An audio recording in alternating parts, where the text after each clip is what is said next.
Hello children's, good morning. कैसे हैं आप सब? आई होप कि आप सब घर में अच्छे हैं।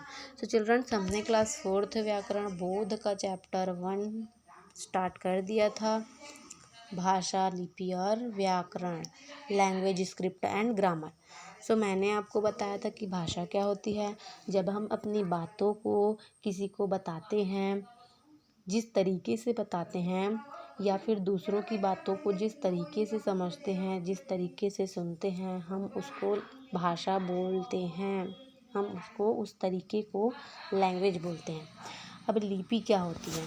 अब लिपि जो होती है, हम कुछ बोलते हैं तो हमारे माउथ से एक वॉइस आती है। हम वॉइस के माध्यम से ही तो बोलते हैं, वॉइस के ज़रिए से ही बोलते हैं।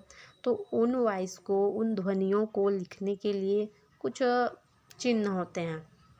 उन चिन्हों को हम वर्ण कहते हैं, और उन्हीं वर्णों के लिखने के ढंग को, उन्हीं वर्णों के लिखने के तरीके को हम लिपि बोल सकते हैं।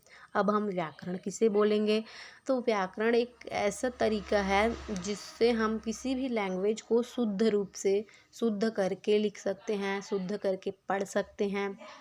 ओके, सो ये हो गया हमारा व्याकरण। सो चिल्ड्रंस, अभी हम अपना चैप्टर कंटिन्यू करेंगे।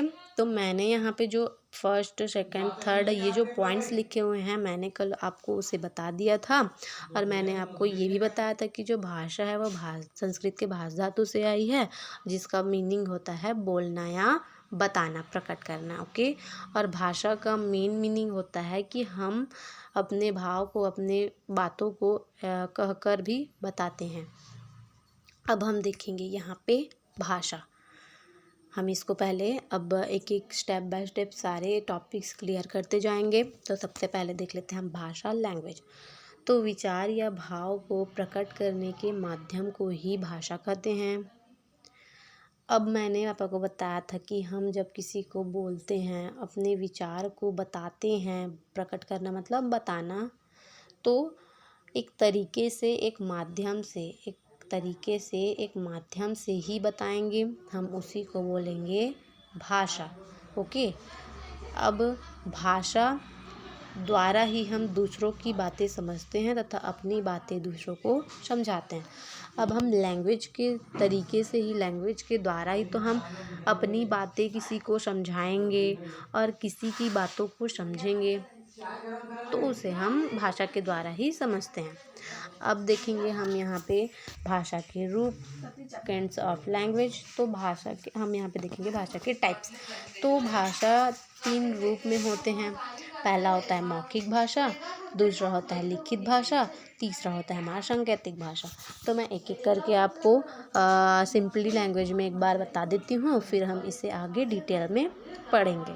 तो जो होता है हमारा, जो मौखिक भाषा होती है, ओरल लैंग्वेज, जब हम किसी को बोलकर अपनी बातों को बताते हैं तो वो हो जाता है हमारा मौखिक भाषा, ओरल लैंग्वेज। जैसे कि आप स्कूल में टीचर्स को ओरल एग्ज़ाम देते हो तो आप उसमें बोलकर देते हो ना, आप उसमें लिखकर तो नहीं देते, तो वो होता है आपका ओरल एग्ज़ाम।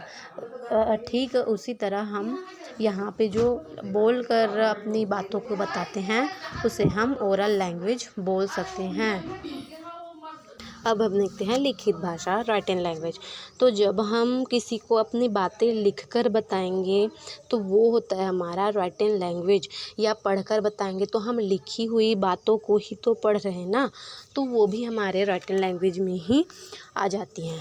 और जैसे कि आप एग्ज़ाम हॉल में सबके साथ बैठकर लिखकर एग्ज़ाम दिलाते हो, तो वो होता है आपका राइटन एग्ज़ाम।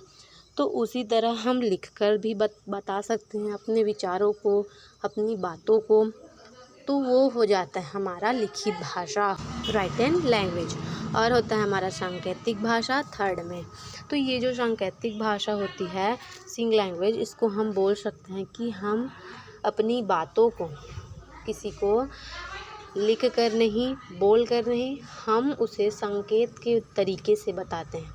संकेत के तरीके से कैसे? जैसे कि आप लोग घर में इशारों से बात करते होंगे, अब यहाँ पे एग्जाम्पल के लिए पहले से ही दिया गया है यहाँ पे कि ये जो लड़का है वो इशारे से अपनी मम्मी गिलास की तरफ हाथ रख के अपनी मम्मी से क्या मांग रहा है, पानी मांग रहा है। तो ये बोल नहीं रहा है, ना ही ये लिख रहा है, ये तो केवल अपने संकेत कर रहा है, इशारे से अपनी मम्मी से पानी का गिलास मांग रहा है। ओके, अब यहाँ पे जो सिपाही है यानी कि ये जो ट्रैफिक पुलिस है, ये सभी को एक इशारे से बताते हैं, इशारे से बताते हैं, है ना, आप सभी ने देखा होगा। ये सभी को बोलकर तो नहीं बता सकते, तो यहाँ पे हो रहा है सांकेतिक लैंग्वेज का यूज़ हो रहा है।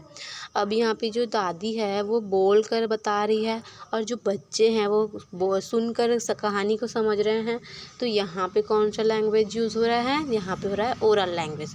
अब यहाँ पे भी नेताजी भाषण दे रहे हैं, तो यहाँ पे ये बोल कर दे रहे हैं ना, तो बोल कर देना क्या हो जाता है हमारा मौखिक भाषा, ओरल लैंग्वेज। अब यहाँ पे जो ये राधिका है वो लिख रही है, तो यहाँ पे कौन सी लैंग्वेज का यूज़ हो रहा है, लिखित भाषा, रिटन लैंग्वेज। और यहाँ पे जो आदि है वो पढ़ रहा है, तो यहाँ पे कौन सा लैंग्वेज यूज़ हो रहा है, यहाँ पर भी हो रहा है हमारा रिटन लैंग्वेज, क्योंकि ये जो लिखी हुई बातें हैं ये उसी को पढ़कर समझ रहा है। तो ये तो हो गया हमारा ऊपर का एग्जाम्पल। एंड हम अभी मौखिक भाषा को डिटेल में एक बार अच्छे से पढ़ लेते हैं, एक बार रीड कर लेते हैं। तो चलिए, मौखिक भाषा, ओरल लैंग्वेज, जब हम बोलकर अपने विचार प्रकट करते हैं तो इसे मौखिक भाषा कहते हैं। मैंने तो आपको पहले ही बताया था कि हम किसी को बोलकर अपनी बातों को कहेंगे, अपने विचारों को बताएंगे, तो वो होगा हमारा मौखिक भाषा, ओरल लैंग्वेज। यह भाषा मौलिक प्रारंभिक रूप है। बच्चा लिखने से पहले ही अपनी मातृभाषा का प्रारंभिक रूप सीख जाता है, वह बोलने और समझने लगता है। अब यहाँ पे क्या बोला गया है, ये पॉइंट्स बहुत ही इम्पोर्टेंट है बच्चों, आप ये पॉइंट्स समझिएगा। यह भाषा मौलिक प्रारंभिक रूप है, इट मीन्स ये जो मौखिक भाषा है, ये जो ओरल लैंग्वेज है, वो सारे लैंग्वेज का पहला रूप होता है। हम सारे लैंग्वेज सीखने से पहले मौखिक लैंग्वेज, मौखिक भाषा, ओरल लैंग्वेज को ही सीखते हैं। हम सबसे पहले लिखना तो स्टार्ट नहीं करते ना, हम सबसे पहले बोलना स्टार्ट करते हैं, और बोलना ही तो मौखिक भाषा है ना। तो यहीं पर बताया गया है कि यह भाषा मौलिक प्रारंभिक रूप है।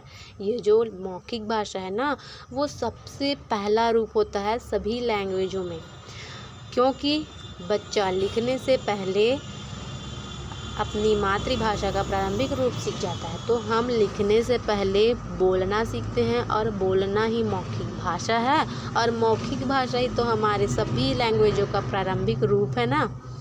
तो वो बोलना और समझने लगते हैं अपनी बातों को या दूसरों की बातों को, तो वो होता है हमारी मौखिक भाषा। हमारे दैनिक जीवन के अधिकांश कार्य इसी भाषा में होते हैं। वार्तालाप, वाद विवाद, भाषण, कोई घटना या कहानी सुनाने में भाषा में के इसी रूप का प्रयोग किया जाता है। अब यहाँ पे क्या बोला गया है कि हम अपने दैनिक जीवन, मतलब कि हम अपने डेली लाइफ में भी इस लैंग्वेज का बहुत ही ज़्यादा यूज़ करते हैं।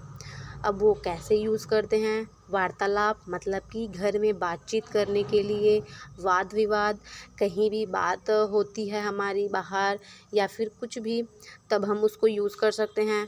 जब कहीं पर भाषण दिया जाता है, अब यहाँ पे देखो नेताजी ने भाषण दिया, तो मैंने आपको बताया था कि ये ओरल लैंग्वेज का यूज़ कर रहे हैं, तो हम यहाँ पे ओरल लैंग्वेज का यूज़ करते हैं भाषण देने के टाइम। और कोई घटना या कहानी सुनाने में, तो ये दादी जो है वो कहानी सुना रही है, तो मैंने आपको बताना था कि हम यहाँ पे ओरल लैंग्वेज का यूज़ कर रहे हैं, और हम इसमें अपने डेली लाइफ में बहुत यूज़ करते हैं ये जो हमारी ओरल लैंग्वेज है उसको। अब यहाँ पे हम आगे का टॉपिक पढ़ लेते हैं। भाषा के इस रूप का प्रयोग सर्वाधिक होता है। इसका प्रयोग पढ़े लिखे अथवा अनपढ़ सभी व्यक्ति करते हैं। अब ये जो लैंग्वेज है, ये जो ओरल लैंग्वेज है, ये जो मौखिक भाषा है, हम इसका यूज़ सबसे ज़्यादा करते हैं। सर्वाधिक मतलब होता है सबसे ज़्यादा। हम जो इस मौखिक भाषा का यूज़ जो है वो सबसे ज़्यादा करते हैं, क्योंकि हम तो बोलकर ही घर में रहते हैं। अपने डेली लाइफ में हम लोग दिन भर बोलते हैं, तो बोलना ही तो होता है ना मौखिक भाषा। तो इसीलिए बोला गया कि हम अपने डेली लाइफ में रोज़ की दिनचर्या में हम सबसे ज़्यादा इसी भाषा का यूज़ करते हैं। और सबसे मेन बात ये क्या है कि जो पढ़े लिखे होते हैं वो भी इस लैंग्वेज का यूज़ करते हैं, और जो पढ़े लिखे नहीं होते हैं, जो अनपढ़ होते हैं, वो भी ये जो मौखिक भाषा है उसका यूज़ करते हैं। तो चिल्ड्रंस, आई होप कि आपको ओरल लैंग्वेज मौखिक भाषा समझ आई होगी। सो आप लोग भी घर में एक बार रीड करिएगा। मैं आपको श्योर करती हूँ कि आपको ये समझ आ जाएगा। सो चिल्ड्रंस, आज के लिए इतना ही। आगे का टॉपिक हम कल कंटिन्यू करेंगे, लिखित भाषा को, राइटन लैंग्वेज को, और हो सके तो हम अपनी सांकेतिक भाषा को भी कर देंगे। ओके, तो फिर आज के लिए बस इतना ही। So thank you childrens and take care.